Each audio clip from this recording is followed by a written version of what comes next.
kemudian populasi terus meningkat secara eksponensial, kemudian tadi udah, nah ini, yang ini ya. Jadi saya sebutkan tadi bahwa ada negara-negara yang sangat padat sekali penduduknya. Walaupun demikian ada juga di belahan bumi ini yang tampak sangat kosong ya. Jadi makin terang menunjukkan bahwa penduduknya itu sangat sedikit. Kita lihat kalau di sini ada negara ini apa India ya, India, kemudian apa yang di China, kemudian Jepang juga termasuk yang penduduknya banyak. Kemudian tapi ada titik-titik yang sangat kosong di daerah kutub mungkin ya, nggak ada orang. Kemudian Australia sangat jarang ya, sangat sedikit juga penduduknya. Jadi itu permasalahan di dunia, selain banyak penduduknya juga tidak merata. Kemudian laju pertumbuhan penduduk tidak terdistribusi secara merata ya.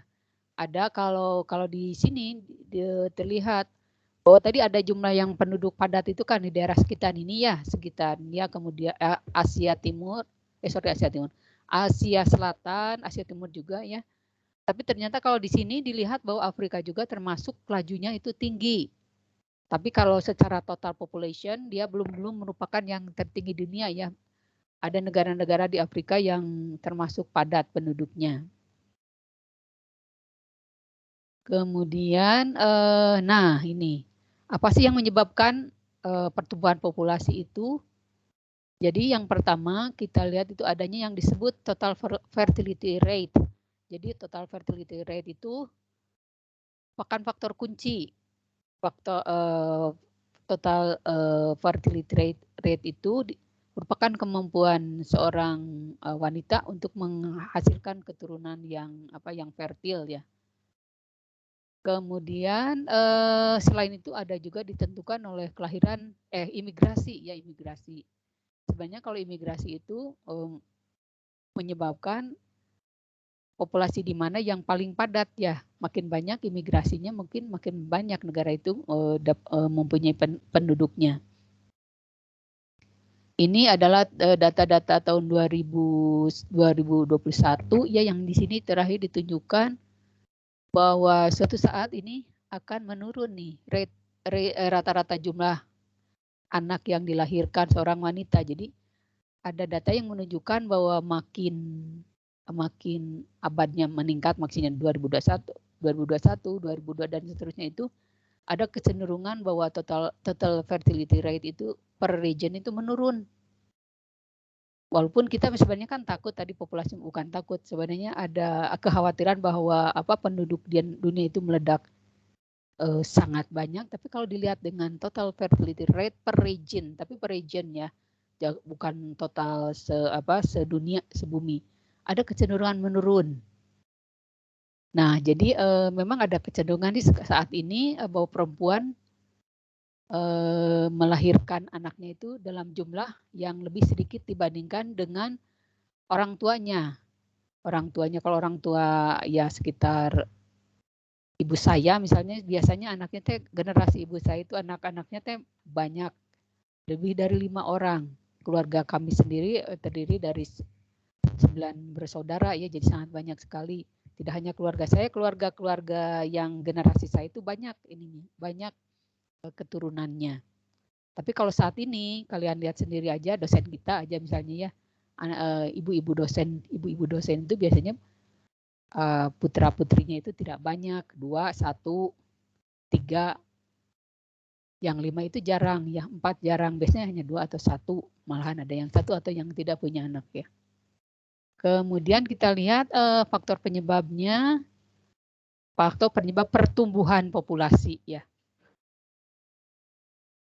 Jadi ada yang disebut istilah transisi demografis, jadi perubahan pola pertumbuhan populasi, terutama terkait ada faktor mortalitas, kematian ya. Jadi di sini ada tahap-tahap di mana laju pertumbuhan itu, laju kematian meningkat, laju kelahiran juga meningkat. Jadi ada transisi demografisnya. Tapi ada juga laju kematian menurun, laju kelahiran meningkat. Kemudian ada laju kematian turun dan laju kelahiran juga turun. Nah, sekarang kita di mana nih? Momen-momen kita di mana nih? Kematian meningkat dan kelahiran meningkat, atau kematian turun, kelahiran meningkat nih. Kemudian ada juga istilah yang disebut transisi epidemiologis, jadi perubahan profil dari penderita penyakit ya. Jadi ada kecenderungan sekarang itu penyakit yang banyak diderita oleh manusia itu adalah bukan penyakit yang akut dan menular. Menular itu misalnya penyakit cacar, kolera ya, tapi penyakit-penyakit yang lebih degeneratif. Misalnya ada hubungannya dengan lifestyle ya, misalnya penyakit jantung, kanker, diabetes, kan itu bukan penyakit menular ya. Itu sekarang yang kecenderungannya. Kemudian ada istilah yang disebut momentum populasi, yaitu kecenderungan populasi yang tumbuh cepat untuk terus tumbuh. Walaupun telah diterapkan berbagai kebijakan ya. Kemudian kenapa ini? Karena yang sebelumnya ya pertumbuhan populasi yang sebelumnya yang cepat, kemudian yang meningkat ketika tahun-tahun 1960-an itu ketika terjadi baby boomers ya. Jadi banyak sekali kelahiran-kelahiran yang akan berakibat kepada jumlah populasi yang saat ini. Menyebabkan momentum pertumbuhan populasi ya. Karena banyak pada saat-saat, mungkin bukan saat ini yang saat, ya termasuk saat ini juga yang banyak wanita usia reproduktif. Usia reproduktif itu artinya kemampuan melahirkannya banyak ya, sedang banyak, karena jumlahnya juga banyak. Faktor penyebab pertumbuhan populasi nanti ada yang dipengaruhi, ada yang transisi demografis dan transisi epidemiologis. Ini dipengaruhi oleh beberapa faktor. Nah, yang tentu saja jumlah manusianya berapa nih, kemampuan manusia untuk menghuni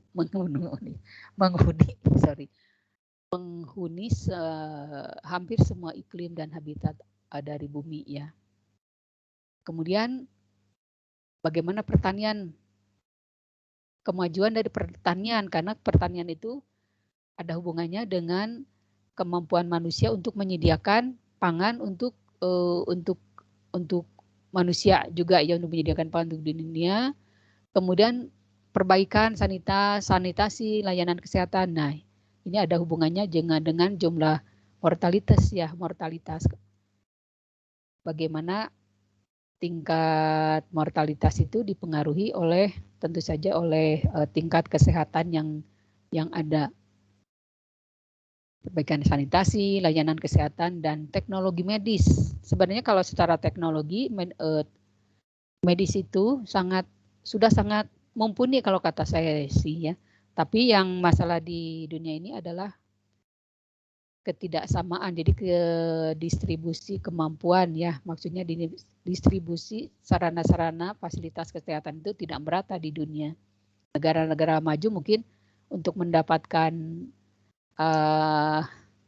sekarang aja misalnya vaksin itu relatif lebih mudah ya, malah gratis, sampai seperti kita gratis tapi lebih mudah misalkan. Berbeda dengan negara-negara yang belum maju, misalnya mereka harus menunggu sampai ada misal karena banyak penduduknya, menunggu sampai ada ini ya, ada donasi misalnya. Negara-negara di Afrika itu, jadi sekarang itu mengenai vaksinasi itu tidak merata sebenarnya ya. Ada negara-negara di dunia itu mungkin baru berapa persen dari jumlah penduduknya yang sudah divaksinasi tahap 1 misalnya ya. Bentar. Nah, ini. Jadi di dunia ini sekarang yang juara paling banyak populasinya itu adalah tahun 2021-an itu adalah China ya, yang paling juara. Kemudian India, Amerika, dan Pakistan. Indonesia masuk nih, saat ini masuk juara keempat. Nah, pada awal-awalnya kita tidak pada awal tahun 1950-an dan sampai 2000 berapa kita belum masuk yang termasuk banyak penduduknya, tapi tahun abad 21 ini kita masuk, dan nanti diperkirakan nih pada tahun 2050 yang paling banyak penduduknya itu malahan India ya, Cina berikutnya, dan kita tidak termasuk 5 negara di dunia dengan jumlah penduduk paling banyak nih. Malah Pakistan nih yang masuk sini, malah Afrika yaitu Nigeria. Jadi ada perubahan jumlah penduduk pada tahun di dunia per negara ya pada tahun 2050. Jadi kita di sini tidak termasuk 5 besar dengan penduduk populasi di dunia terbanyak. Nah, ini tadi dibicarakan mengenai populasi, jumlah populasi di dunia. Kemudian kita akan bahas sedikit mengenai migrasi ya. Karena migrasi itu akan mengakibatkan perubahan dalam distribusi ya, penyebaran geografis. Di sini ada digambarkan gambar kanan itu diperlihatkan negara-negara di dunia yang merupakan negara dengan atau lebih spesifiknya lebih kota-kota yang paling padat penduduknya di dunia. Ada titik-titiknya banyak di Asia ya, di sini di Asia banyak sekali dengan penduduk yang padat. Nah, jadi migrasi itu bisa dilihat secara internasional, kemudian intranasional ya, dan kalau di Indonesia sih bukan migrasi, perpindahan penduduk, urbanisasi, lebih ke urbanisasi dari desa ke kota. Di kita banyak nih.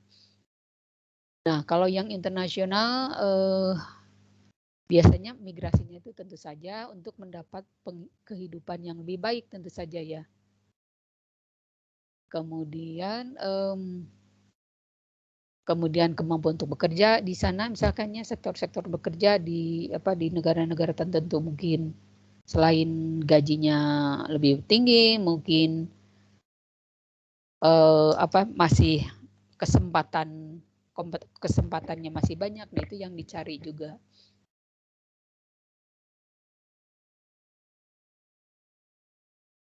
Nah, ini yang tadi yang saya bahas itu baru submodul 1 ya. Submodul 1 itu mengenai yang saya dibicarakan itu mengenai populasi dan trennya populasi di dunia. Kemudian mengenai yang dibahas adalah mengenai penyebarannya yang tidak merata, kemudian jumlah populasi terbanyak di dunia itu di negara mana saja. Kemudian nanti ada migrasi secara internasional, ada juga secara intranasional, misalnya intranasional itu antara 2 negara saja. Itu bab berikutnya adalah mengenai demografi dan masalah kependudukan. Mungkin kalian sering melihat ya ini struktur umur ini ya, struktur umur yang sangat ada dikategorikan berdasarkan laju pertumbuhan ya. Kalau laju pertumbuhannya sampai 3%, 1,5 sampai 3% dikategorikannya sangat expanding rapidly, jadi sangat cepat tumbuhnya.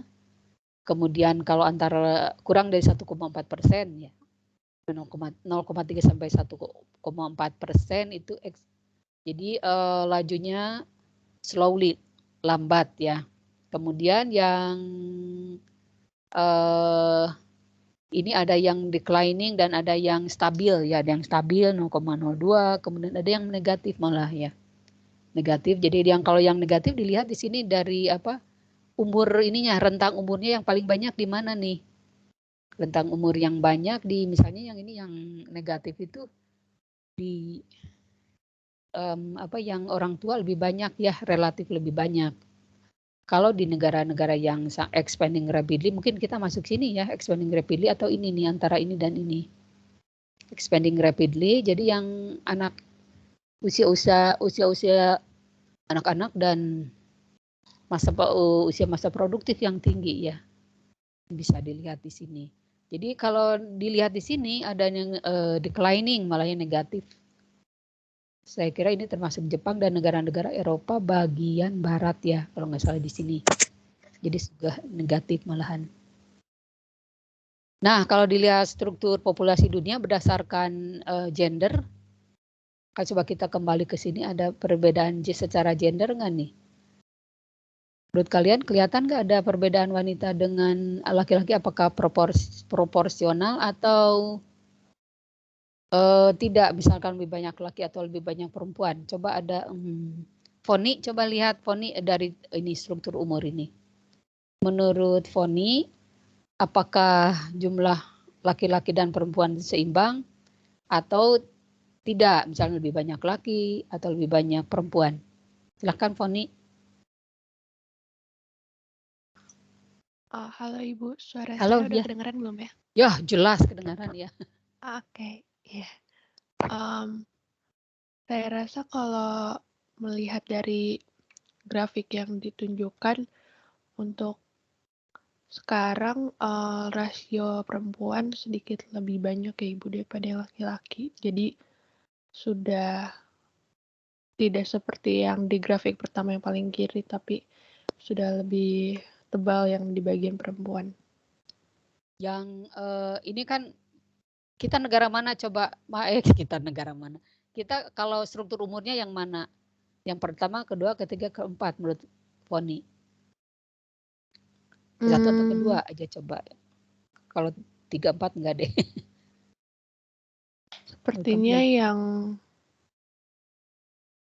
kedua ya Ibu. Kedua. Oke, kedua udah kelihatan pada umur berapa laki-laki perempuan lebih banyak? Kelihatan enggak? Pada umur berapa perempuan lebih banyak? Ya, proporsi perempuan terhadap laki-laki lebih banyak. Coba lihat. Sepertinya pada umur 45 sampai 85 Ibu. Yang 45 ya kelihatan. 45 sampai topnya. Tapi kalau di negara maju, coba ya misalnya yang declining, misalnya di Jepang ya contohnya ini ya. Ini paling gimana di proporsi laki dan perempuannya? Kalau di Jepang tetap paling banyak perempuannya itu pas di umur 45 sampai 85 Ibu. 45 sampai 85 ya. Jadi ada Iya, trennya. cuma ya. Pas umur 0 sampai 14 itu baik perempuan dan wanitanya proporsinya lebih sedikit.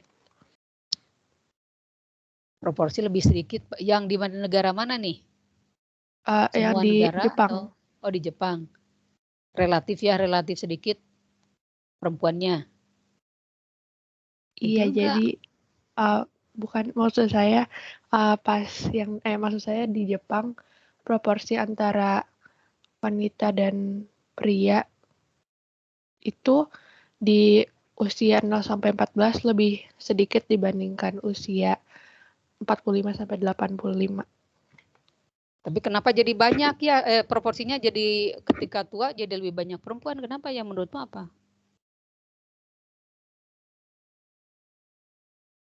Kenapa ya?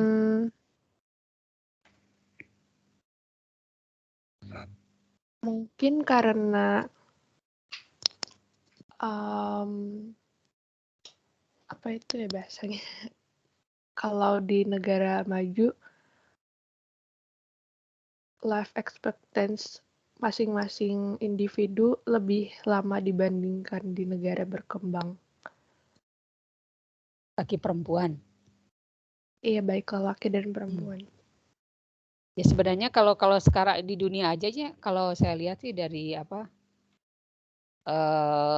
populasi mengenai populasi, statistik populasi itu emang life expectancy dari perempuan itu lebih tinggi loh daripada laki-laki. Tidak hanya di negara maju saja ya, di negara seperti kita juga perempuan itu life expectancy-nya itu lebih tinggi. Jadi itu juga menarik sih sebenarnya untuk dibahas mengapa.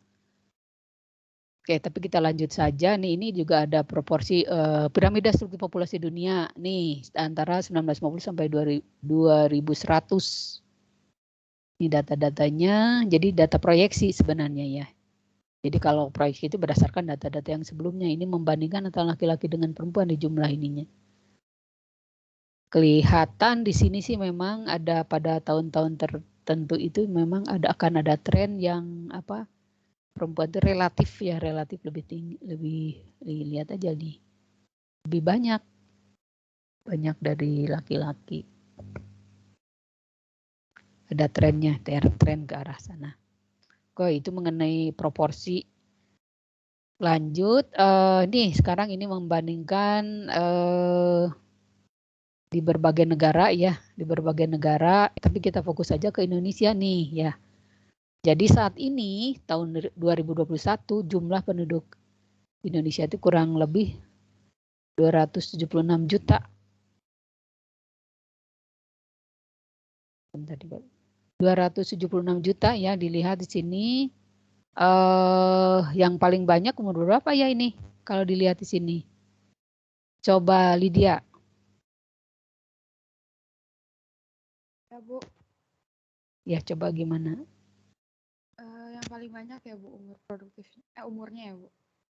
Ya coba dijelaskan yang mengenai Indonesia sajalah, kita fokus ke Indonesia. Kalau di Indonesia sendiri umur usia yang paling banyak itu yang usia mudanya gitu. Berapa range berapa dari sampai ke berapa nih? Yang 0 sampai 14 tahunnya tinggi Bu.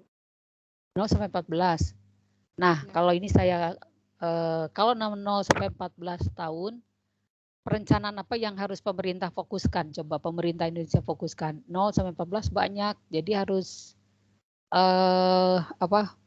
rencana-rencana apa yang harus sangat difokuskan?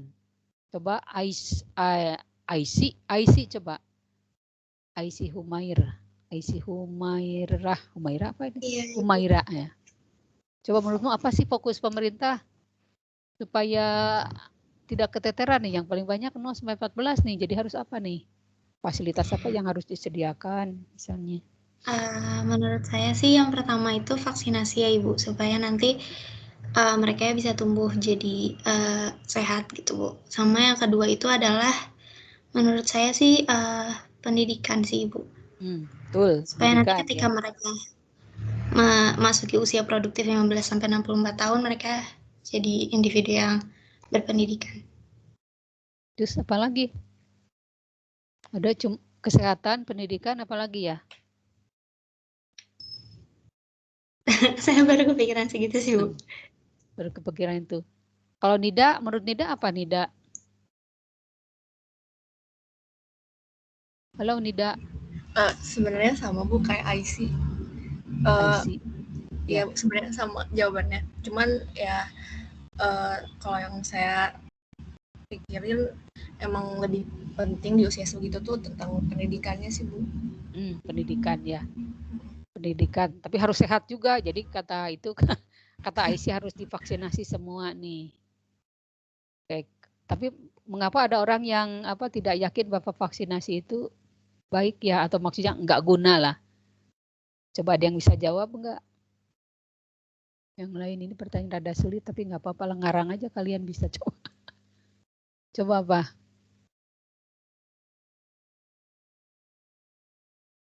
Udah nggak ada yang mau jawab ini? Alvina apa Alvina? Sebagai ketua kelas, coba. Kenapa nggak ada yang mau vaksin gitu ya? Bukan nggak ada, ada beberapa orang ada lah mungkin. beberapa pihak yang tidak ingin. Ada beberapa gitu. gerombolan, beberapa pihak ya. Kalau menurut saya sih setelah saya juga pernah berdiskusi dengan orang yang nggak mau vaksin juga, karena mereka ya pertama terkena isu yang global tentang chip lah, tentang apa atau enggak mereka merasa kayak dimasukkan bakteri atau virus ke dalam tubuh tuh bisa malah menyebabkan penyakitnya lebih parah gitu sih Bu. Mereka belum sadar ada sistem imun kita juga hebat gitu Bu. Lebih ke itu sih Bu. Sama pertama ya kena propaganda global, elit global atau yang lain-lain seperti itu sih Bu. Terus juga kemarin kalau vaksin COVID sendiri sempat ada kasus yang meninggal tapi dibesar-besarkan banget jadi menyebabkan ketakutan sih Bu. Kalau seingat saya itu. Ya, jadi kalau kamu percaya vaksin ini, masa anak biologi nggak percaya vaksin? Saya udah 2 kali divaksin Bu. Oh udah, ya iyalah. Ya usaha mah harus ya. Walaupun misalkan yang udah vaksin juga bisa kena ya sebenarnya ya. Tapi kita namanya usaha mah. Oke, lanjut. Ini Mas 36, masih jauh nih. Ini kepadatan ini kita tadi fokusnya itu di Indonesia. Jadi mengenai Indonesia jumlah penduduknya sekian, kemudian kita paling banyak di usia 0-19. Jadi apa yang kita harapkan pemerintah ya, fokusnya apa gitu. Tadi sudah disebut antara lain mengenai pendidikan dan kesehatan. Nah, sekarang ini lihat pusat kepadatan penduduk di Indonesia ini kalau dilihat sini kan tidak merata ya, ada yang sangat kosong banget, tapi ada yang sangat padat. Nah, terutama Pulau Jawa nih. Pulau Jawa di beberapa tempat memang sangat padat sekali. Jawa Barat, Jawa Tengah, dan Jawa Timur juga masih. Kemudian dari Sumatera Utara nih padat, dan ini Kalimantan Timur. Biasanya yang padat itu termasuk tempat atau daerah-daerah yang fasilitasnya misalkan ada fasilitas untuk bekerja, bukan fasilitas, destinasi, ada daerah-daerah yang pekerjaan di sana itu banyak ya, jadi orang-orangnya pada ke sini, misalkan di daerah Kaltim ya di sini banyak perusahaan-perusahaan yang asing juga dan nasionalnya di sini ya, jadi orang banyak ke sini. Di Sumatera Utara demikian juga, jadi termasuk kota yang keberapa lah di Indonesia, terbesar, dan tentu saja industri dan lapangan pekerjaan di sana. Dibandingkan dengan misalnya ini Sulawesi, Kalimantan, tidak semuanya ada Kalimantan yang padahal di sini sebenarnya kalau ini pemerintah lebih ini sih sebenarnya banyak bisa dijadikan titik-titik sentra untuk ini ya, industri juga di Kalimantan, apalagi Papua nih. Jadi di Indonesia memang sangat tidak merata sama sekali ya. Dan sekarang itu memang Pulau Jawa sudah engap kalau bahasa Sundanya itu. Nah, kemudian dampak negatif terhadap pertumbuhan populasi nih. Ini sebenarnya jadi overview dari kalau populasi banyak dan banyak yang miskin ya ini. Jadi akibatnya suatu yang disebutnya IPAT ya, IPAT ya, jadi vicious poverty, harusnya poverty cycle, siklus. Jadi kalau udah, jadi kayak suatu ini aja dilema ya, kalau udah miskin biasanya siklusnya tetap aja miskin gini. Kalau menurut ini, walaupun demikian kan sebenarnya itu adalah suatu ini aja ya, pendapat umum, sebenarnya tidak mesti begitu juga ya. Tapi karena pada umumnya yang miskin akan tetap miskin, dan kemudian yang ada suatu teori yang disebut Collier trap ya. Collier trap, jadi karena sudah miskin, misalkan makanannya juga kurang, sekolahnya juga misalkan tidak bisa karena mahal, kemudian anaknya biasanya banyak, dan ini siklus merupakan siklus ya. Dan mungkin banyak juga fenomena-fenomena seperti ini di Indonesia ya. Jadi dia belum bisa lepas dari lingkaran setan ini, perangkap Collier ini ya. Ini nanti sebenarnya jumlah dampak yang poverty ini akan berakibat juga terhadap lingkungan nih. Nanti kita lihat pada slide berikutnya ya, ada yang menunjukkan bahwa dampak terhadap lingkungan dari kemiskinan itu ternyata banyak juga. Lanjut, nah ini seperti kita ketahui ada teori yang lama yang mungkin waktu SMP juga sudah tahu, ada yang disebut malthus ya, pertumbuhan populasi akan melebihi ketersediaan pangan. Tapi mungkin waktu SMP atau belum ada yang belum dijelaskan mengenai, ada juga ini teori yang disampaikan oleh Condorcet ya. Jadi pertimbangan tindakan manusia akan mengurangi. Nah, jadi lebih optimis nih Condorcet itu. Pertimbangan tindakan manusia akan mengurangi populasi dan 5 serta mempertahankan ketersediaan pangan. Condorcet mungkin abadnya saya kira agak berbeda ya. Jadi kalau Malthus itu nanti kalian lihat di videonya ya, ada ini yang mengenai pertumbuhan populasi ini. Jadi lihat bagaimana Malthus melihat suatu peningkatan populasi, tapi nanti jadi dilihat juga ininya ada berbagai pendapat lah. Jadi kalau menurut Malthus, mungkin kalian ingat, jadi manusia meningkat. Kalau ini yang makanan yang tersedia, ya makanan yang tersedia ini ya naik, tapi tidak setinggi peningkatan populasi manusia. Nah ini ada bahasan-bahasannya, di sini ada discuss lah intinya ya. Kalian harus lihat videonya. Mungkin saya nggak akan memutarkan videonya karena takutnya tidak cukup waktu. Kita lihat saja cukup waktunya enggak ya. Nah, ini ada beda pendapat pertumbuhan antara pertumbuhan populasi dan kemiskinan. Ini ininya dari segi time frame-nya ini lebih berikutnya ya dari Malthus itu. Jadi ini mah udah abad ke-21 kayaknya, ini apa 20 nih. 20 apa 21? 21 tampaknya, tapi awal-awalnya.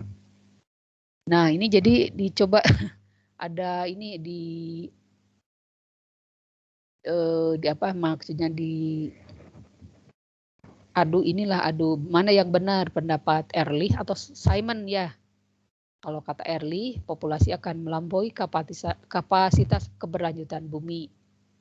Kemudian kalau Simon itu pertumbuhan populasi mengkontribusikan pertumbuhan ekonomi, jadi meningkatkan akan berkontribusi juga terhadap ekonomi, kebutuhan dan kebebasan ekonomi individual. Jadi ada dua pendapat.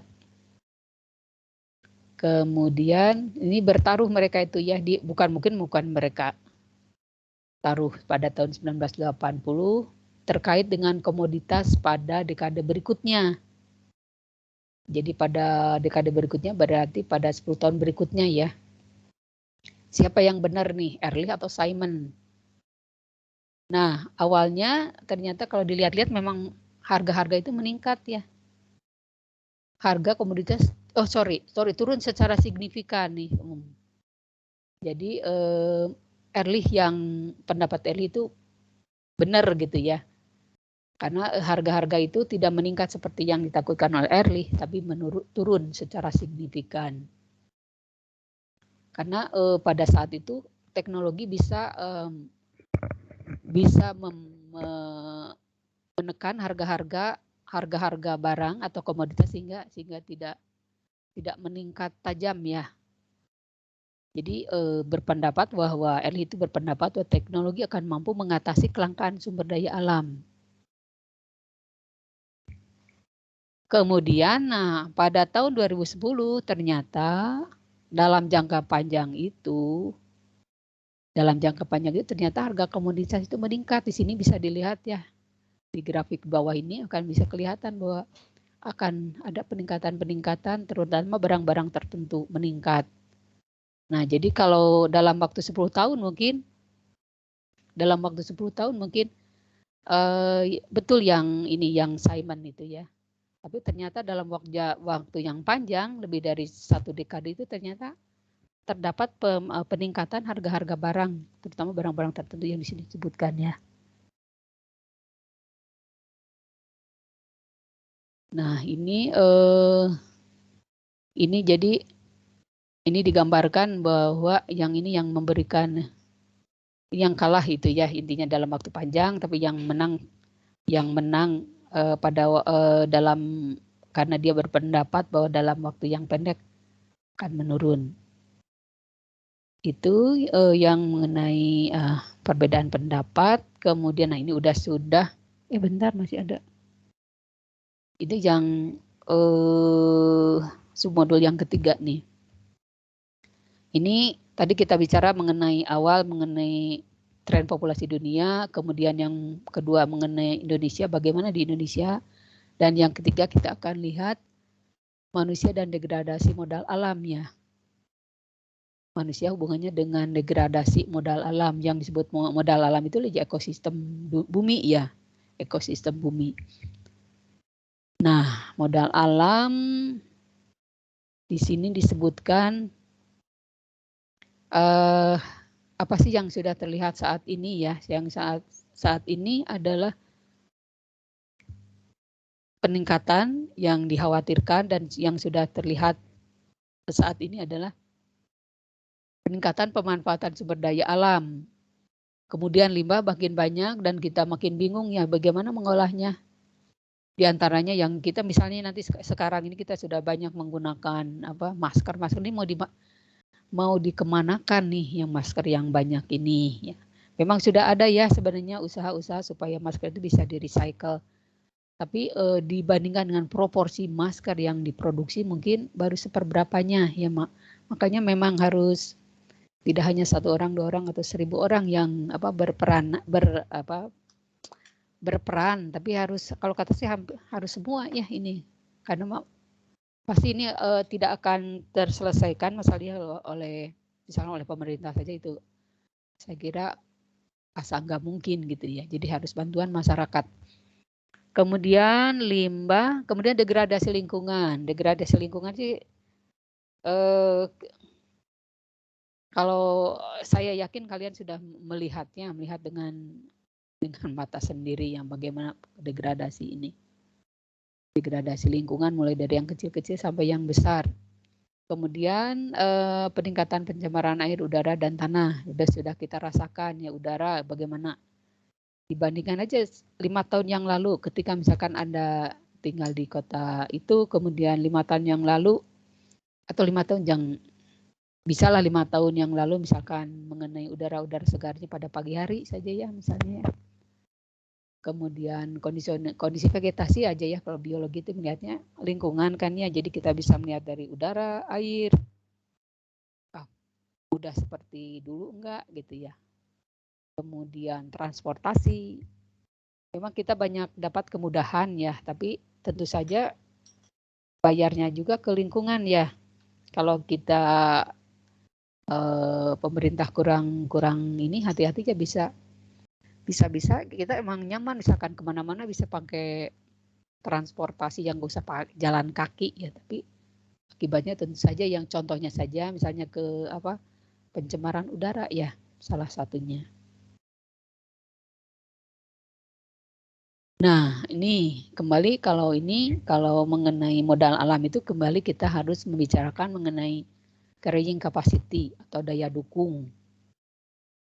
Kalau untuk bumi, yang disebut daya dukung bumi itu ada jumlah populasi manusia yang dapat didukung bumi. Maksudnya didukung bumi, artinya di semua kebutuhannya itu difasilitasi atau diambil dari bumi, mampu enggak kita gitu. Sebenarnya banyak teori ini berapa sih jumlahnya gitu, berapa sih jumlahnya yang supaya kita banyak silakannya banyak misalkan jumlah populasi tapi semua nyaman tidak engap kalau di dalam ruangan itu ya. Berapa sih gitu ya. Nah, tapi memang pertanyaannya apakah populasi manusia dapat tumbuh tanpa batas? Nah, kalau kita belajar mengenai eksponensialnya, kita udah misalkan mengenai populasi bakteri atau tumbuhan secara eksponensial. Itu kan sebenarnya dengan persyaratan bahwa jumlah sumber dayanya tidak terbatas dan itu sebenarnya sangat tidak mungkin. Ya kalau misalnya oke lah bisa anggap saja misalnya bumi itu tanpa batas tentu saja tetap saja ini ada ada di sini ada naik turun ada fenomena naik turun ya. Karena ini udah sesek banget jadi ada kadang-kadang naik misalnya tiba-tiba karena makanannya kurang mencukupi jadi turun lagi dan seterusnya. Nah kemudian ada kalau kita telah manusia sangat optimis sekali ya pede lah tenang aja yang penting dengan teknologi bisa menyelesaikan berbagai masalah misalnya haredang atau kepanasan ya pakai AC saja gitu misalnya. Tapi apakah bisa meningkatkan ini enggak misalkan jumlah populasi dunia apakah kita bisa terus-menerus hidup dengan AC maksudnya terus seharian terus dengan AC ya. Nah ini dengan teknologi ini digambarkan bahwa kita bisa saja misalnya ya seharusnya di sini ya carrying capacity-nya tapi misalnya dengan teknologinya sudah sangat canggih sekali yang misalnya kapasitas carrying capacity bumi hanya misalnya ya 6 miliar bisalah ditingkatkan. Tapi ada carrying capacity ditingkatkan dengan teknologi, ya kita teknologinya sudah sangat canggih, teknologi kesehatan, kemudian pangan juga bisa meningkat sini. Tapi diramalkan juga tetap akan turun ya suatu saat. Karena apa, bumi itu kan kalau diambil terus, walaupun banyak teknologi tetap aja akan terjadi degradasi ya, degradasi yang disebut degradasi modal alam. Nah, jadi tetap aja ada kapasitasnya ya bumi ini, cuma sampai saat ini sangat banyak sekali pendapat berapa sih jumlah kapasitas. Kalau yang sangat optimis mau tinggi ya mungkin sekian miliar, tapi kalau yang pesimis, bukan pesimis maksudnya realistis kalau kata saya, dilihat kemampuan bumi ya sekitar sekian miliar misalnya. Nah, ini degradasi manusia dan degradasi modal alam. Ini ada berbagai pendapat juga sih, Paul Hawken misalnya. Yang fokus memang kompleks sekali masalah yang akan dihadapi ini ya. Kemudian ada yang humanity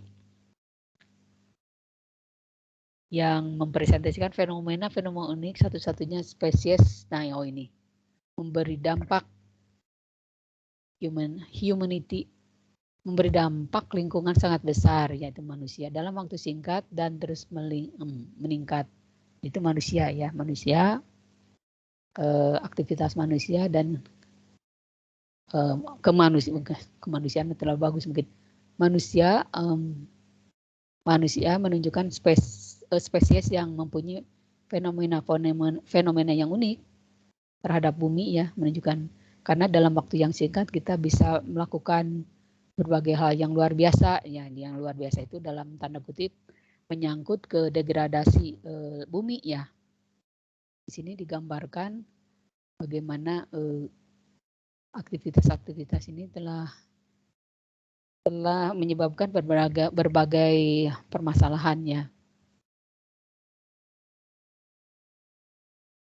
Kemudian ya yang masalah-masalah yang dikritik ini ada beberapa pihak menyatakan bahwa pertanyaan mengenai carrying capacity terkait beberapa jumlah populasi manusia yang dapat didukung bumi tidak tepat katanya ya. Ada yang disebut cultural carrying capacity.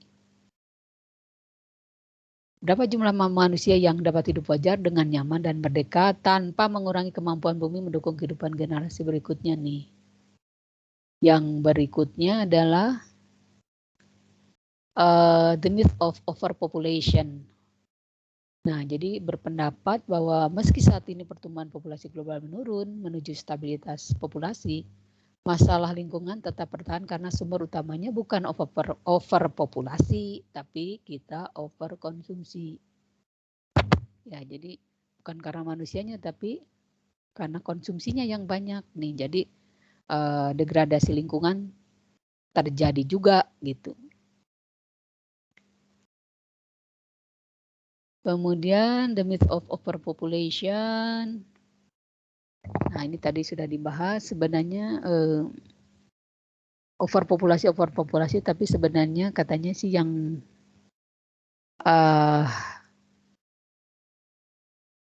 jadi besaran nilai carrying capacity, kemudian ataupun kapasitas kultural. Jadi menjadi batasan, tapi kalau kata saya kalau semua diempirikan agak sulit juga ya, terutama mengenai cultural carrying capacity. Kalau mengenai populasinya bisa sih disensus, dihitung berapa, tapi kalau cultural sih ya sulit dihitung.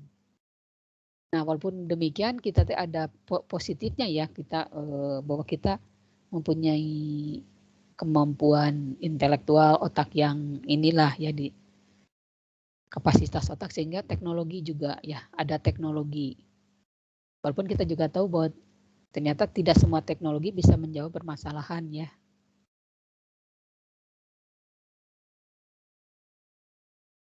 Benar, tidak semua permasalahan bisa diselesaikan dengan teknologi. Nah, walaupun demikian ini ya the myth secara dunia memang trennya itu meningkat, tapi ada beberapa negara seperti yang kita lihat tadi di struktur umur itu ada yang malah terjadi penurunan jumlah populasi, terutama di negara-negara maju. Di beberapa negara malah jumlah orang tuanya lebih banyak dari jumlah populasi yang produktif, dan anak-anaknya sangat sedikit. Nah, ini sudah disebutkan di sini Nah, kemudian selain bahwa ada decline of population pada beberapa negara, juga ada Nah, ini yang overkonsumsi ya. Kita juga mungkin ada kecenderungan seperti itu ya. Saya kira Indonesia juga terutama kota-kota besar mungkin ada kecenderungan overkonsumsi. Nah, ini disebutkan bahwa di sisi lain overkonsumsi di negara maju justru memberikan porsi yang jauh lebih besar pada kerusakan lingkungan atau modal alam. Kenapa? Karena kebutuhannya itu kebutuhan untuk, makanya misalnya yang perlu pada awal-awalnya ikan, yang diperlukannya ikan berapa kilo, misalkan 1 kilo aja cukup untuk 2 orang misalkan. Sekarang karena kita ingin bermacam-macam ikannya, kita akan mengambil ikan yang lain juga jenisnya, misalnya dari segi jenis, tidak dari jenis atau macamnya saja, tapi dari secara kuantitas juga ya.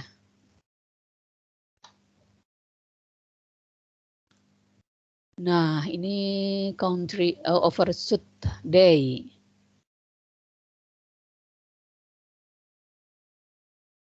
Nah, jadi ini ada disebutkan beberapa negara nih. Country Overshoot Days tahun 2021 diperlihatkan. Negara maju dan Timur Tengah umumnya di setengah tahun pertama. Dan nih, sangat tinggi ya, termasuk sangat tinggi. Negara maju dan Timur Tengah. Negara maju dan Timur Tengah. Kemudian negara berkembang lebih akhir overshoot-nya. Indonesia berapa nih? Indonesia 844. Overshoot-nya, overshoot day diperkirakan 18 Desember, jadi masih. Karena di India malah nih tidak mengalami overshoot ya, jadi jumlah populasi overkonsumsi.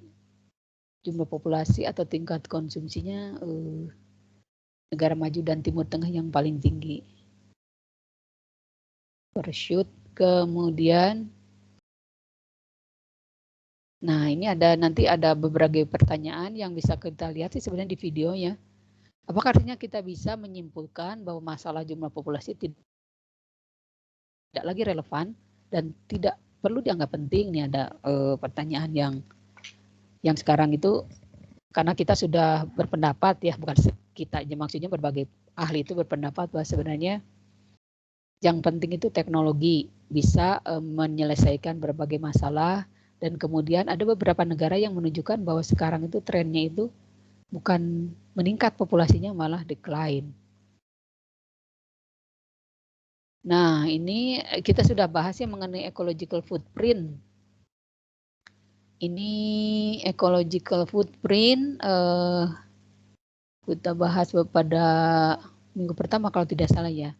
Ini rata-rata ecological footprint per kapita suatu negara nih. Jadi makin tua warnanya berarti makin banyak. Angka sustainable sesuai biocapacity, kita juga sudah bahas mengenai biocapacity bumi. Maksimum ada 1,7 global hektar.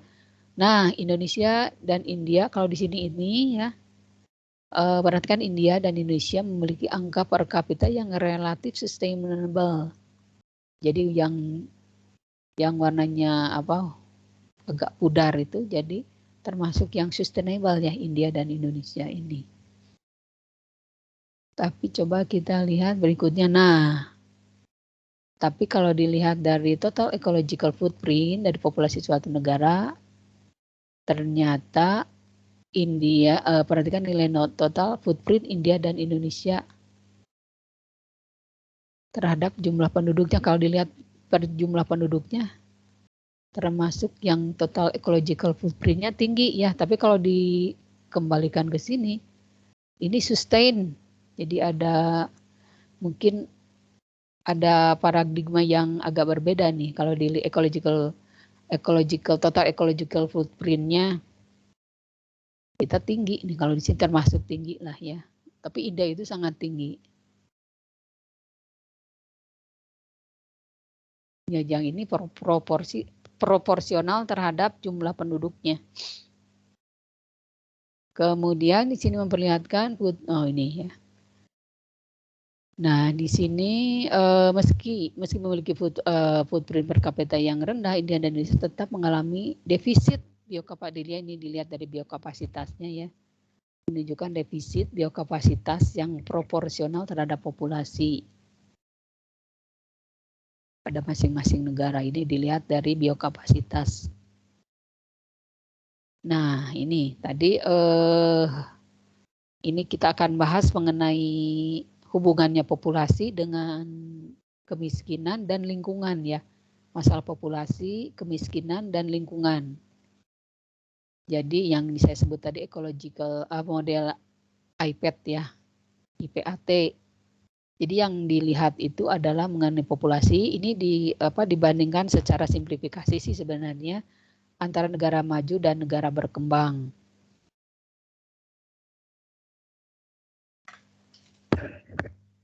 Nah, jadi dilihat di sini penduduk yang di atas itu negara berkembang ya, yang di bawah negara maju. Jadi kalau dilihat dari jumlah populasi kan negara terhadap lingkungan ya efek-efeknya pengaruhnya terhadap lingkungan kalau negara berkembang karena jumlah secara populasi banyak jadi dianggapnya relatif lebih banyak daripada negara maju.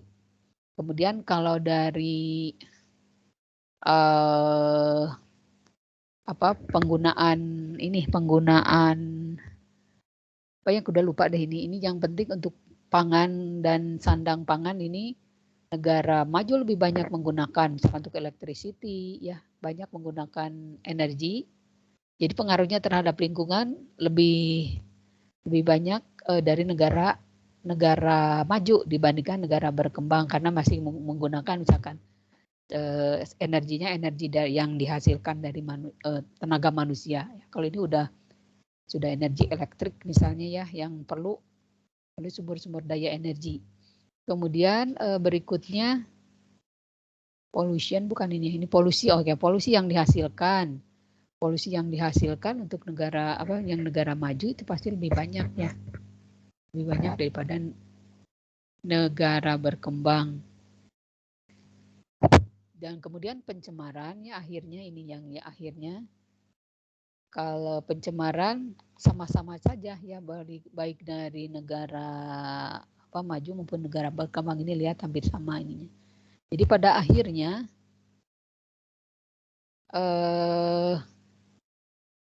kita tidak boleh mulai terjebak dalam dualisme overpopulasi versus overkonsumsi.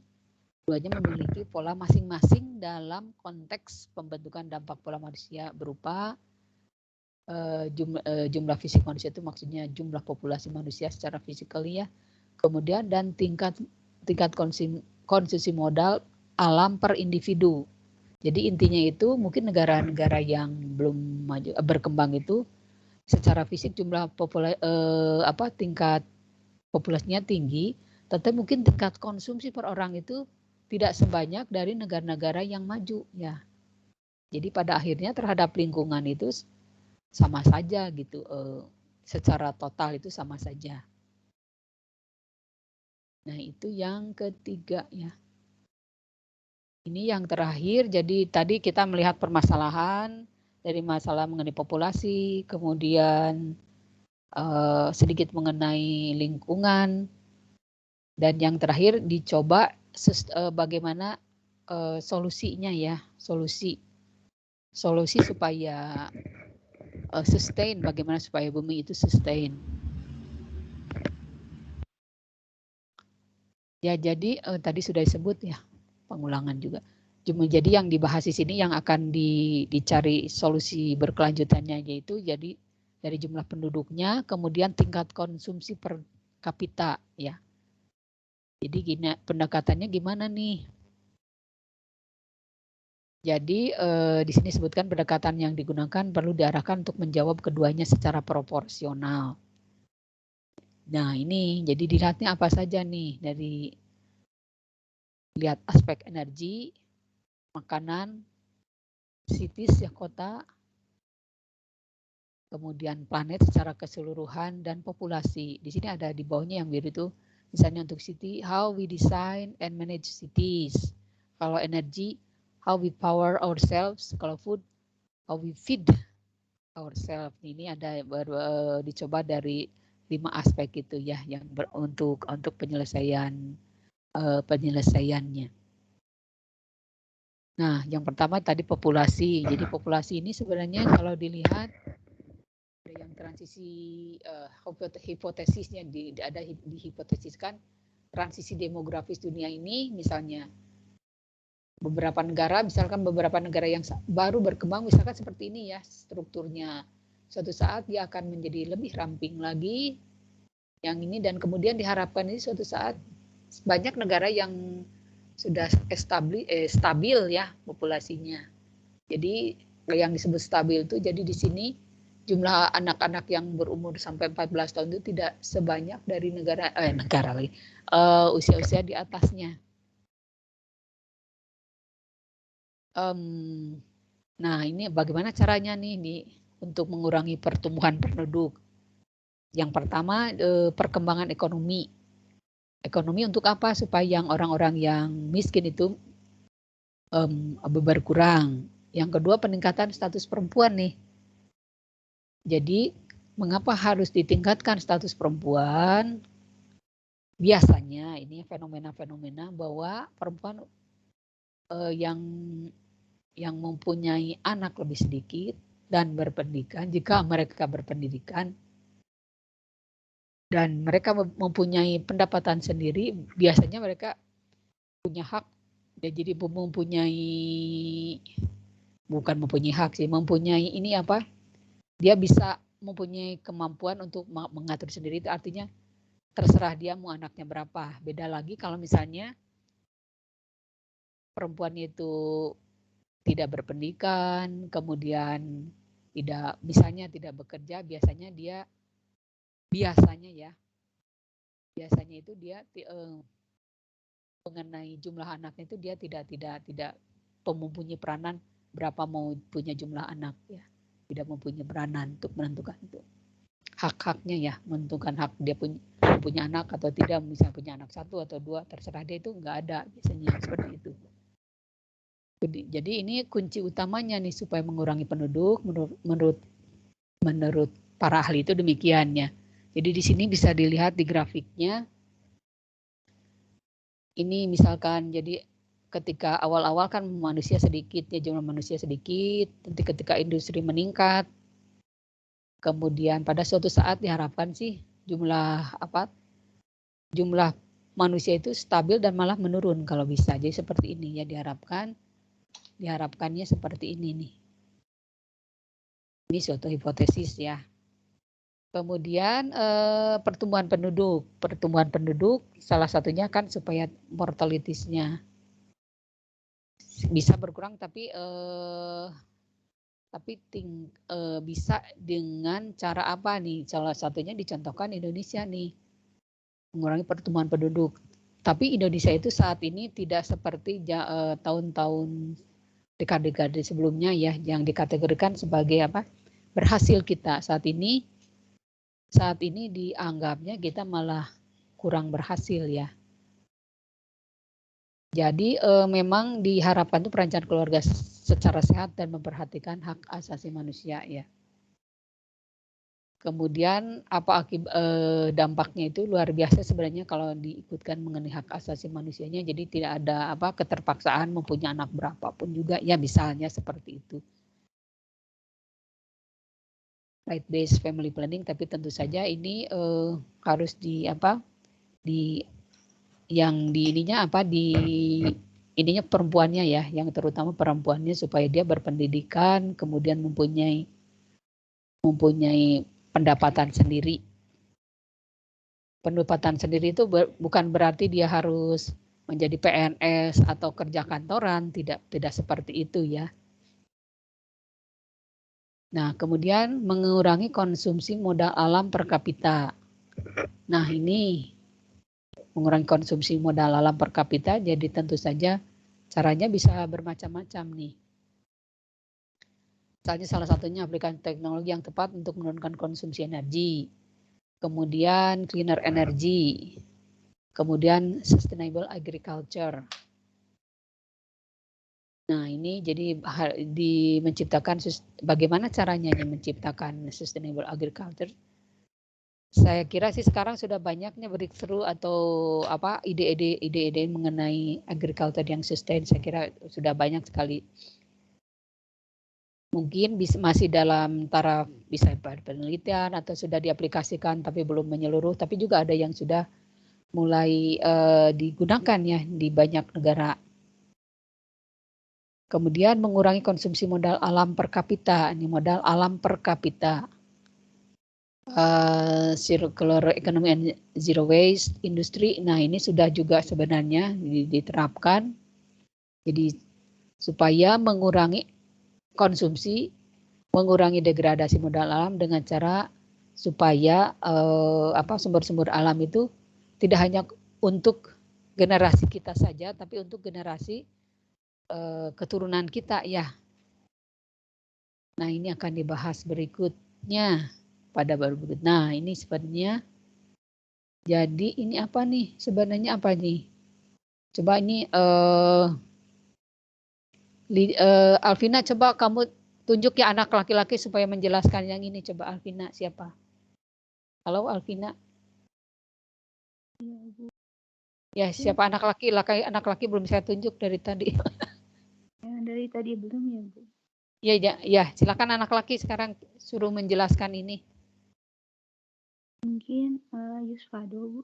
Coba Yusfado, mangga. Jadi manusia terpilih. Terima kasih. Jangan ngantuk. Ya, silakan Yusfado. Ya, Ibu. Jadi kalau menurut saya ya Ibu ya, pendapat saya di gambar ini yang sebelah kiri ini kan gambarnya manusia tapi otaknya hijau gitu ya Bu. Jadi mungkin interpretasi saya kalau manusia itu berpikirnya menuju ke arah green solution, go green. Nah, itu nanti buminya akan sehat lagi Bu. Kayak ini warnanya kan buminya yang di belakang warnanya hutannya masih lebat hijau-hijau gitu Bu. Nah, kalau yang di sebelah kanan sebenarnya saya nggak tahu Bu ini warna ungu tuh warna apa. Cuman kebalikannya dari yang sebelah kiri Bu, kan dia kalau yang sebelah kiri kan dia berpikir bagaimana bumi menjadi hijau kembali gitu. Nah, yang sebelah kanan ini sepertinya tidak berpikir seperti itu Bu. Menurut saya seperti itu Bu. Coba kamu tunjuk anak laki satu lagi yang berpendapat. Coba supaya berpendapat. Yusvaldo. So. Coba kamu tunjuk anak laki aja. Pasti pada tidur soalnya nih. Ayo. Saya lihat partisipannya dulu Bu. Coba, ini di laki-laki semua soalnya Bu. Perempuan semua soalnya. Ada laki-laki banyak kok. Jangan gitu. Mungkin Faris Ferdian. Faris dia yang tadi pendatang pertama. Halo Faris. Faris. Pendapat kamu tentang gambar ini coba apa? Kalau misalnya ngikut pendapatnya si Yus Bu, ya sama yang kiri. Jangan ikuti Yus, kamu yang lain. Ya, apa-apa beda. Kalau di kiri itu ya emang kayak mengikuti alam gitu Bu. Cuma yang kanan itu menurut saya enggak kayak kalau yang di kiri itu ya kayak hutan gitu latarnya Bu. Cuma yang di sebelah itu kayak bukan hutan tuh kayak padang rumput terus ada gunung itu. Jadi kalau dibilang tidak berpikir hijau itu bukan enggak sih. Jadi gimana? Kalau saya mungkin dua-duanya juga berpikir dipikir kayak alam, cuma beda persepsi kayaknya Bu. Beda persepsi. Oke, beda persepsi benar. Jadi apa berbeda persepsinya apa nih?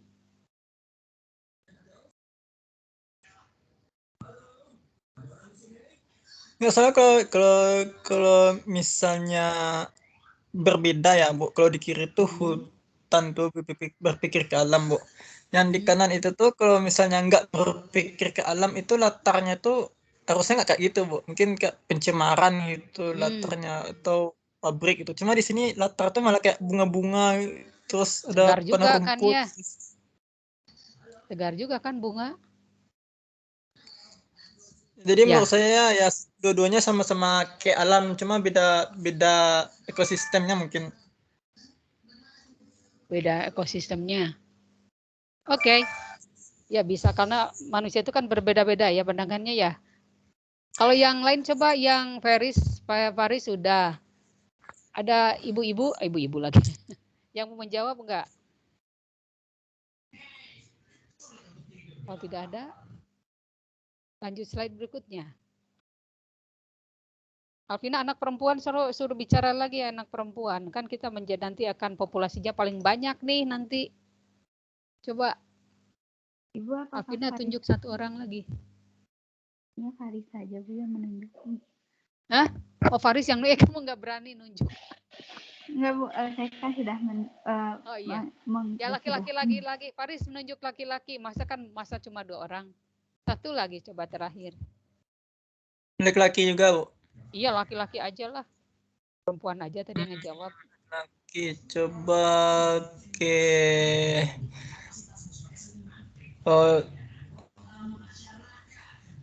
Junius Bu. Siapa? Junius Bu. Junius ayo coba. Biar nggak ngantuk nih, pada ngantuk kalian. Coba. Iya Bu. Ya.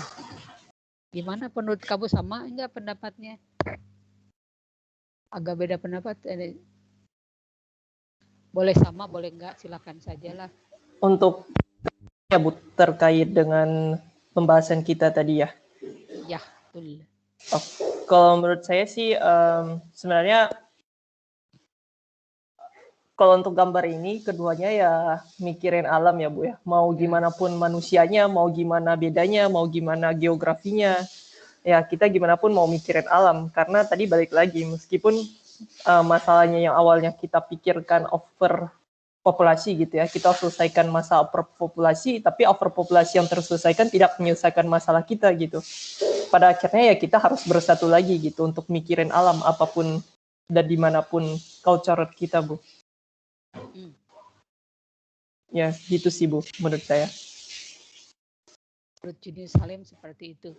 Oke, jadi beda pendapat biasa ya ini. Jadi coba nanti kita lanjutkan dulu sedikit lagi nih. Oh ini tugas individual. Ya sorry, saya bahas dulu sedikit tugas individual. Jadi ada 2 tugas individual itu ya, ada 2 pertanyaan. Diisi langsung saja ya, tidak usah mensubmit apa paper atau lain-lain. Silakan diisi pakai tadi apa ya, assignment ya. Tapi langsung aja udah saya di ini kok di EduNext. Jadi waktu pengumpulannya masih lama ya, 20 September, jamnya jam 18, jadi masih lama. Silakan mengisi. Nah, oke ini 1, 2, 3. Ada pertanyaan tidak? Saya sebenarnya ingin mutar ininya ya videonya, tapi cukup waktu ya ada mungkin satu video ya. Tapi harus kembali dulu. Atau kalian sendiri aja lah nanti harus lihat ya videonya. Ini satu tentang satu ada yang tentang populasi Indonesia, kemudian overpopulation, kemudian ada mengenai teori Malthus kalau kata saya. Saya kira saya putar aja deh bentar. Change my mind. Bentar ya.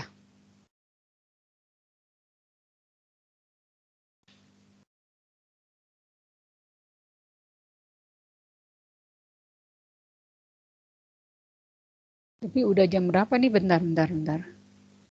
Oh. Let's see.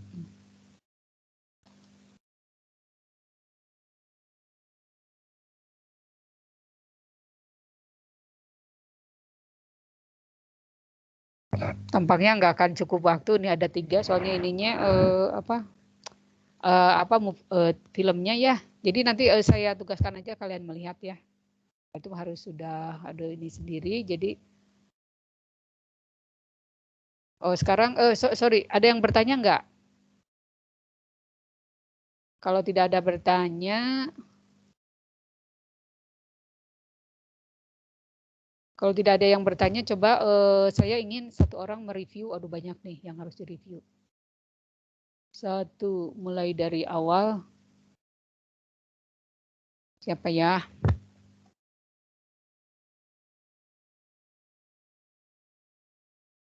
Junius, kamu tunjuk satu orang. Yang perempuan, kan perempuan suka ini ya, rajin-rajin. Coba tunjuk satu orang yang menurutmu paling bisa menjelaskan ini. Topik bahasan kita. Nanti mungkin tidak satu orang, ada beberapa lah yang gantian. Coba siapa ini Junius? Anak perempuan ya sekarang. Anissa, Bu, saya tahu Anissa jago. Wah. Coba Anissa. Anissa tuh kamu udah ditunjuk jago katanya. Anissa, nanti nggak akan semua Anissa, misalkan hanya segmen tertentu aja. Yang kamu paling kuasai yang mana? Nanti akan saya pandu juga dengan ini, dengan slide-nya. Coba Anissa, kamu paling jago katanya. Dari awal aja kali ya Bu, biar berurutan. Coba kurang jelas Anissa, yang lebih keras coba. Halo Bu. Mau yang mengenai apa? Iya, dari awal aja kali ya Bu, biar berurutan. Boleh sok, boleh ya. Ya Anissa paling jago. Tadi di awal itu udah dijelasin tentang kayak tren manusia ke depannya itu pertumbuhannya akan seperti apa, ternyata akan meningkat secara eksponensial. Nah, kemudian ada ternyata terjadi juga tidak meratanya penduduk di seluruh dunia, terutama kayak kalau misalnya ngeliat di Indonesia juga itu ternyata tidak merata.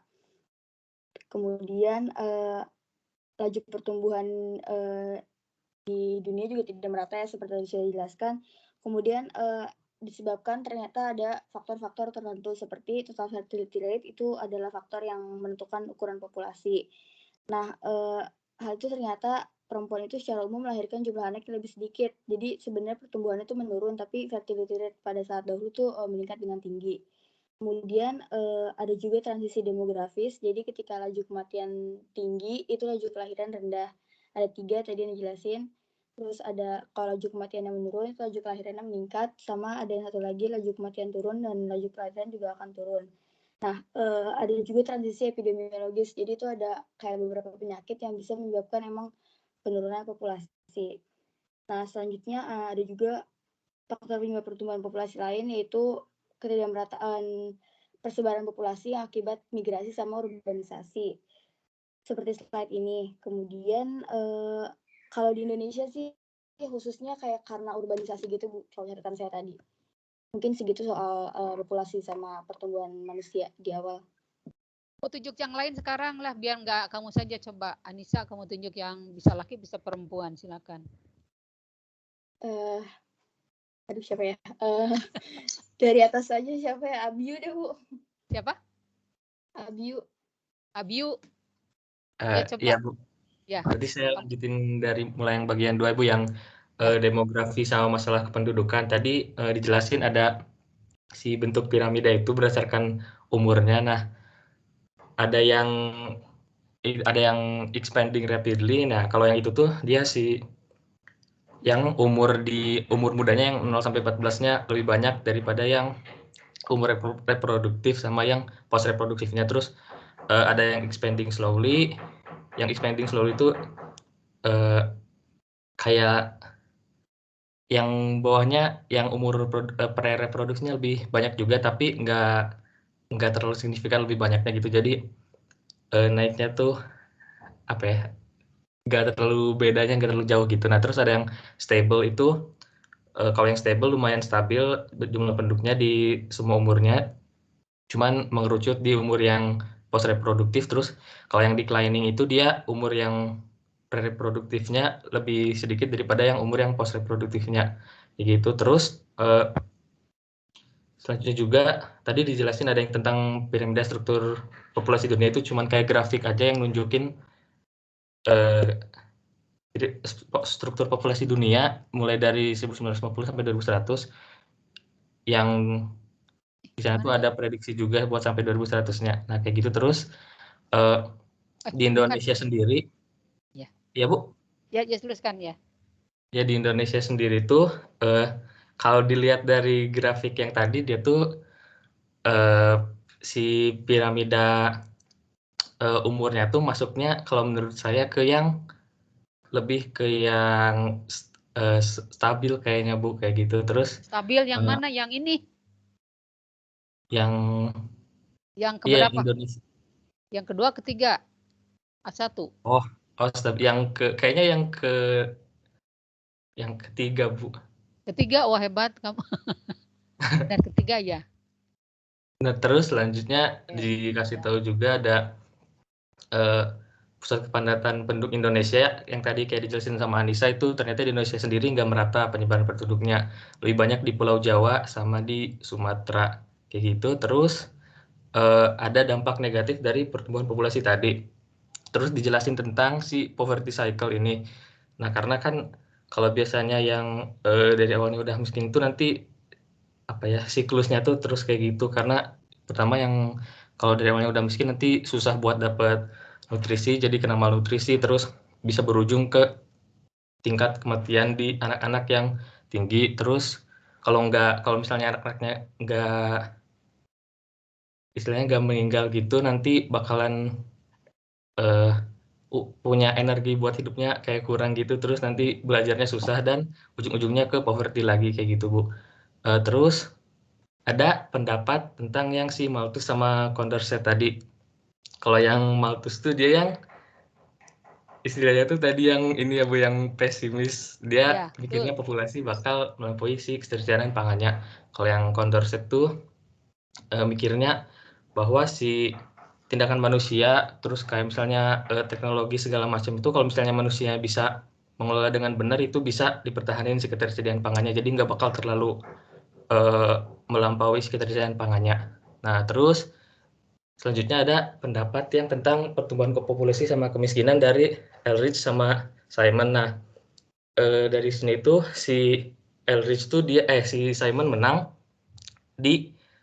pada rentan waktu yang dalam jangka pendek tuh si Simon menang, tapi di jangka panjangnya ternyata si Eldridge yang menang karena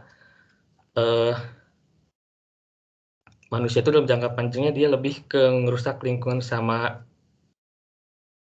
sama tidak terlalu ini ke konservasinya gitu, Bu, kalau yang saya tangkap tadi. Terus mungkin sampai segitu dulu, Bu, buat yang bagian 2. Ya udah, kamu tunjuk yang lain sekarang. Yang lanjut. Okay. Bebas, Bu, perempuan atau laki-laki? Boleh bebas ya, enggak. Oke. Bintang, Bu, Bintang. Bintang, ayo laki-laki. Bintang, silakan. Halo, Bintang. Halo, iya, Bu. Mau menjelaskan yang mana? Bu? Mau lanjut saja. Pesan Abji udah lengkap, apa diulang lagi aja, Bu, atau gimana, Bu? Enggak, kamu yang lanjut aja. Jangan mengulang lagi. Mau yang mana? Mau yang berikutnya nih. Degradasi. Degradasi. Modal alam ya. Oh, yang dampak negatif pertumbuhan itu ya, Bu, ya? Boleh. Boleh deh, Bu. Jadi yang dikatakan itu dampak negatif pertumbuhan itu bisa berupa dari kemiskinan, lalu infrastruktur yang tidak memadai, ada juga masalah kesehatan, lalu stabil hidup yang rendah, ada juga ini perangkap Collier yang berupa konflik, sumber daya, posisi geografi, juga pemerintahan yang buruk. Lalu dampak lingkungannya juga kayak ada ini sih, Bu, ketidakseimbangan antara resource atau modal alam dengan populasi, atau jadi ini ngaruhnya ke carrying capacity.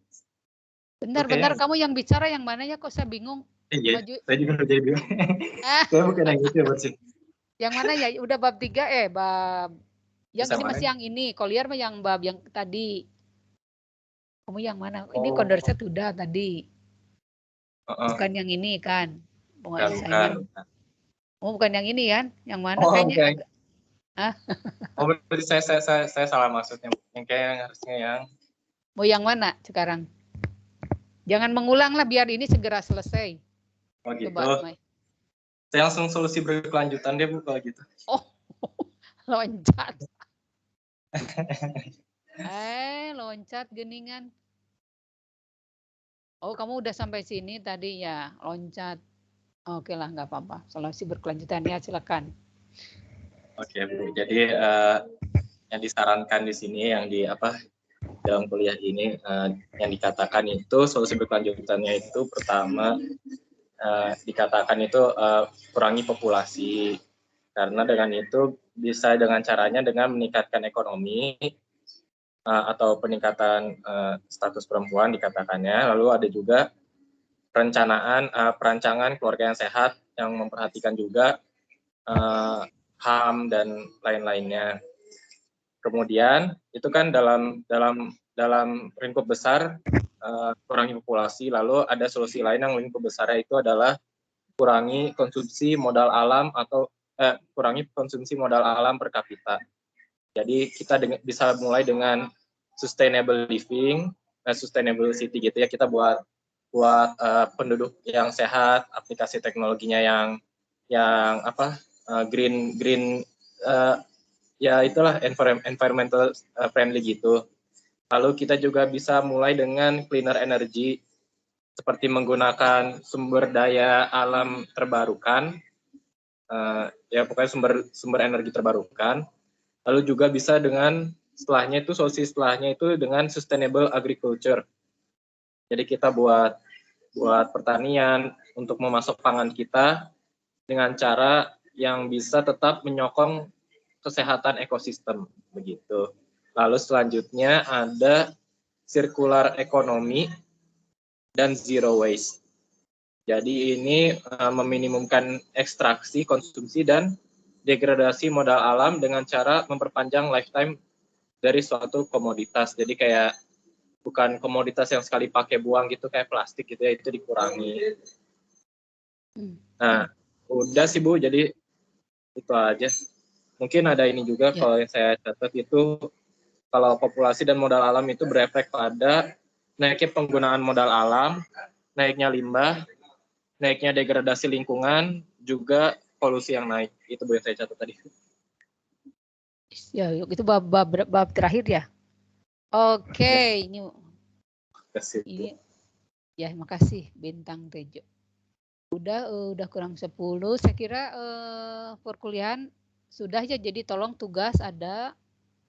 Kemudian kehadiran tadi kata saya juga bisa mengisi masih bisa mengisi lah ini di CX, atau kalau ini membaca mungkin bisa langsung ya kelihatan.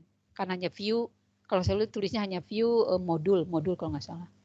Itu saja, terima kasih. Saya mohon maaf lagi masih gaptek juga ini. Padahal di perkuliahan lain sih agak lancar, nggak tahu nih. Grogi aja sama kalian gitu. Udah, terima kasih ya. Selamat pagi. Semoga kalian sehat-sehat saja. Enggak.